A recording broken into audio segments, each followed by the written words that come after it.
বিসমিল্লাহির রহমানির রহিম। আসসালামু আলাইকুম। রামপাল মহাবিদ্যালয়ের ডিগ্রি ২য় বর্ষের সকল ছাত্রছাত্রীদের রাবেয়াস অনলাইন ক্লাসের পক্ষ থেকে সবাইকে স্বাগত জানাচ্ছি। আমি আছি তোমাদের সাথে রাবেয়া খাতুন, প্রভাষক, ইসলামের ইতিহাস ও সংস্কৃতি বিভাগ, রামপাল মহাবিদ্যালয় থেকে। এখানে আমার ইমেল আইডি দেয়া আছে, সেটা হলো rabea.shimi@gmail.com। যে কোনো ইমার্জেন্সিতে তোমরা আমাকে এখানে নক করতে পারো ইমেল করে, অথবা আমার যে তোমার রামপাল কলেজের যে পেজ আছে সে পেজের যে ক্লাসগুলো আপলোড করা হবে সেই পোস্টগুলোতে তোমরা তোমাদের মন্তব্য বা কোনো কিছু জানার থাকলে সেটা জিজ্ঞাসা করতে পারো। আমার আজকের এই লেকচারটি যাদের জন্য তৈরি করেছি তারা হলো আম রামপাল মহাবিদ্যালয়ের ডিগ্রির ২য় বর্ষের ছাত্রছাত্রী। আজ আমি তোমাদের পড়াবো ইসলামের ইতিহাস ও সংস্কৃতি বিষয়ের ৪র্থ পত্র। আমাদের আজকের আলোচনার বিষয় তুজুকি বাবরি বা বাবরনামা। এই প্রশ্নটা তোমাদের অতি সংক্ষিপ্ত প্রশ্ন যেমন আসে ঠিক তেমনই সংক্ষিপ্ত প্রশ্নও কিন্তু অনেকবার এসেছে বিগত পরীক্ষাগুলোতে। তাই এই বিষয়টা বা এই টপিকটা খুবই গুরুত্বপূর্ণ সংক্ষিপ্ত প্রশ্নের জন্য। দেখো, এই তুজুকি বাবরি এটা একটা ঐতিহাসিক একটি আত্মজীবনীমূলক গ্রন্থ। এই গ্রন্থটি তোমার রচনা করেছেন সম্রাট বাবর, যেটার অপর নাম হলো বাবরনামা। সম্রাট বাবরের সাহিত্য প্রতিভা শ্রেষ্ঠ নিদর্শন ছিল তুজুকি বাবরি, যা তুর্কি ভাষায় রচিত হয়েছিল। মূলত এটি একটি আত্মজীবনীমূলক গ্রন্থ। তুজুকি বাবরি মধ্যযুগের ইতিহাস অধ্যয়নে একটি আকর গ্রন্থ হিসেবে বিবেচিত। এই গ্রন্থটির চমৎকার রচনাশৈলী যেমন রয়েছে, ভাষার মাধুর্য ও কারুকাজও কিন্তু রয়েছে। ব্যবহার করা হয়েছে উন্নত বর্ণনা রীতি এবং তথ্যের নির্ভরযোগ্যতার জন্য কিন্তু এই গ্রন্থটি পণ্ডিত সমাজে বেশ প্রশংসা অর্জন করেছে। একজন ঐতিহাসিক আছেন যার নাম স্যার ই গেমস রস। তিনি বাবরের এই আত্মজীবনীকে সর্বযুগের সাহিত্যের মনোমুগ্ধকর ও রোমাঞ্চকর সৃষ্টিগুলোর অন্যতম বলে অভিহিত করেছেন। এছাড়া আরেকজন ঐতিহাসিক আছেন বা ছিলেন, তার নাম হলো রাসব্রুক উইলিয়ামস। তো তিনিও কিন্তু বলেছেন যে এই গ্রন্থটির প্রশংসায় তিনি বলেছেন যে অসাধারণ আত্মচরিত গ্রন্থ রচনার জন্য বাবরের যে ভূয়সী প্রশংসা তিনি করেছেন, সেটা কিন্তু তার যে ঐতিহাসিক রাসব্রুক উইলিয়ামসের যে গ্রন্থ আছে সেই গ্রন্থতে কিন্তু স্পষ্টভাবে লিখা আছে। তাছাড়া আমাদের দেশের অন্যতম একজন ঐতিহাসিক ডক্টর ঈশ্বরী প্রসাদ, তিনি কিন্তু বলেছেন যে পূর্বদেশীয় কোনো নৃপতি বাবরের মতো এরূপ সুস্পষ্ট, মনোমুগ্ধকর এবং সত্যনিষ্ঠ আত্মজীবনী রচনা করেননি। এই গ্রন্থে বাবর তার ব্যক্তিজীবনের নানা দিক, দোষ গুণ, দক্ষতা, সীমাবদ্ধতা, সুখ দুঃখ এবং সাফল্য ব্যর্থতার কথা সবিস্তারে বর্ণনা করেছেন। এই গ্রন্থটি মধ্য এশিয়া ও আফগানিস্তান, বিশেষ করে সমকালীন ভারতের রাজনৈতিক ও আর্থসামাজিক অবস্থার এক গুরুত্বপূর্ণ তথ্য ভাণ্ডার।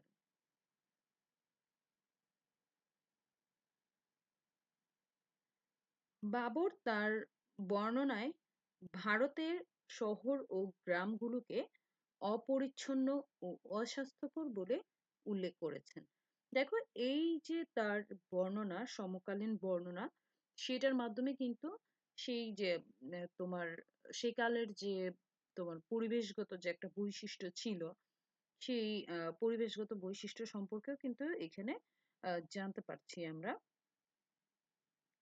তারপর তিনি পাহাড় পর্বত, জলপ্রপাত, ঝর্ণা, ফুলের বাগান, শোভিত বৈচিত্র্যময় প্রাকৃতিক সম্পদে পূর্ণ কাবুলের তুলনায় তিনি উত্তর ভারত এবং মধ্য ভারতের যে সমভূমি ছিল, সেই সমভূমির বৈচিত্র্যহীন এবং একঘেয়ে বলে বর্ণনা করেছেন।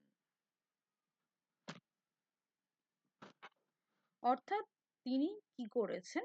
তিনি আসলে বলতে চেয়েছেন যে তোমার পাহাড় পর্বত, জলপ্রপাত, ঝর্ণা, ফুলের বাগান, শোভিত বৈচিত্র্যময় প্রাকৃতিক সম্পদে যে পূর্ণ ছিল কাবুল। কাবুল কোথায় ছিল? তোমার আফগানিস্তানের রাজধানী ছিল কাবুল। সেই কাবুলের সাথে তুলনা করে তিনি বলেছেন যে উত্তর ভারত এবং মধ্য ভারতের সমভূমি ছিল, কে তোমার বৈচিত্র্যহীন বলেছেন এবং একঘেয়ে বলে বর্ণনা করেছেন। অবশ্য ভারতের বর্ষাকালীন প্রকৃতি ও নদীকে বাবর আকৃষ্ট করেছে, মানে নদী বাবরকে আকৃষ্ট করেছিল, সে কথা কিন্তু তিনি তার এই গ্রন্থে বলেছিলেন। ভারতের জনসাধারণের ব্যাপারে তিনি খুব ইতিবাচক মনোভাব দেখাতে পারেননি তার এই গ্রন্থটিতে। কিন্তু এতে কিন্তু বোঝা যাচ্ছে যে তোমার এই আফগানিস্তান থেকে যে আগত সম্রাট বাবর, সে কিন্তু তখনও কিন্তু ভারতকে নিজের মতো করে ভালোবাসতে পারেনি। কেননা তার যে আম জন্মভূমি, সেই জন্মভূমি কিন্তু ছিল তোমার মানে ভারতের বাহিরে। তো সেখান থেকে এখানে এসে ভারত জয় করেছিল এবং ভারত জয় করার পরে কিন্তু এখানে একটা মুঘল সাম্রাজ্য প্রতিষ্ঠা করেছিল। মূলত এই কারণেই কিন্তু দেখা যাচ্ছে যে নিজ মাতৃভূমি না হওয়ার কারণে কি হয়েছে যে তিনি ভারতকে, বিশেষ করে উত্তর ভারত এবং যে মধ্য ভারতের কথা তিনি বলেছেন, সেই ভারতের জনগণ সম্পর্কে তিনি ইতিবাচক আহ মনোভাব পোষণ করেননি, যেটা তার এই যে তার আত্মজীবনীমূলক গ্রন্থ এই বাবরনামা বা তুজুকি বাবরি, হুম, তো এই গ্রন্থেতে কিন্তু সেটার তোমার বহিঃপ্রকাশ কিন্তু ঘটেছে।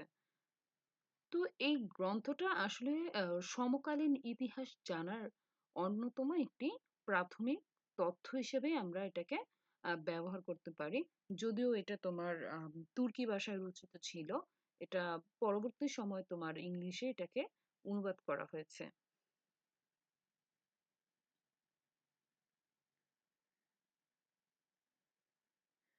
এই গ্রন্থটি তোমার 1590 খ্রিস্টাব্দে আব্দুর রহিম খানি খানান তোমার বাবরনামা নামে ফার্সিতে এটাকে অনুবাদ করেছিলেন। কত সালে? তোমার 1590 খ্রিস্টাব্দে সেটা করেছিলেন হলো তোমার আব্দুর রহিম খানি খানান। তখন এটার নাম দিয়েছিলেন বাবরনামা। আহ, কিন্তু তুর্কিতে এটার নাম কি ছিল? তুজুকি বাবরি। এই বাবরনামা ওই নামটা যখন দেওয়া হয়েছিল, মানে আব্দুর রহিম খানি খানান যখন বাবরনামা রচনা করেছিলেন, তখন সেটা ফার্সি ভাষাতেই রচনা করেছেন। এবং 1826 খ্রিস্টাব্দে জন লেইডেন এবং তোমার উইলিয়াম আর্সনিক এটি ইংরেজি ভাষায় অনুবাদ করেছিলেন। এই গ্রন্থটি দুই খণ্ডে বিভক্ত, বাংলায় অনুবাদও করেছেন। আহ, তোমার বাংলাদেশের যে মানে বাংলায় যে অনুবাদ করেছেন, সেটা তোমাদের কাছে খুবই পরিচিত একজন মানুষ, আহ, তিনি হলেন যে প্রিন্সিপাল ইব্রাহিম খাঁ, যার বাসা হলো তোমার টাঙ্গাইলে। তো এই প্রিন্সিপাল ইব্রাহিম খাঁ তোমার এই গ্রন্থটিকে তুজুকি বাবরনামাকে 2 খণ্ডে বিভক্ত করে বাংলায় অনুবাদ করেছেন। আর তোমার প্রিন্সিপাল ইব্রাহিম খান যে বাংলায় অনুবাদ করেছেন যে গ্রন্থটি, এই গ্রন্থটি তোমার প্রকাশ করা হয়েছে বাংলা একাডেমি থেকে। বাংলা একাডেমি তো তোমরা সবাই চেনো। বাংলা একাডেমি হলো যে উম, প্রতি বছর যেখানে আহ, বইমেলা হয়ে থাকে, 21-এর বইমেলা হয়ে থাকে, আম, সেই বাংলা একাডেমি, সেই বাংলা একাডেমির প্রাঙ্গণেই মেলাটা হয়ে থাকে। তো এই বাংলা একাডেমি থেকে তোমার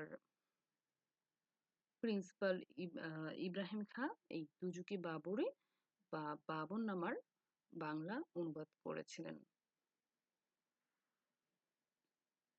এই তুজুকি বাবরি বা বাবরনামা যে গ্রন্থটি, এই গ্রন্থটি হলো তোমার মুঘল ইতিহাস জানার অন্যতম প্রাথমিক উৎস। তাই এই গ্রন্থটি পরবর্তী ইতিহাস বা পরবর্তী ইতিহাস বললে ভুল হবে, মূলত ওই সময়ের তোমার সমকালীন ইতিহাস জানার জন্য উম, এর ভূমিকা খুবই অনস্বীকার্য। তাহলে আমরা এক কথায় কি বলতে পারি দেখো, যে বাবরনামা হলো তুর্কি ভাষায় রচিত মুঘল সম্রাট জহিরুদ্দিন মুহাম্মদ বাবরের আত্মজীবনীমূলক গ্রন্থ। তুজুকি বাবরি বা বাবরনামা ইতিহাস অধ্যয়নে একটি আকর গ্রন্থ হিসেবে বিবেচিত।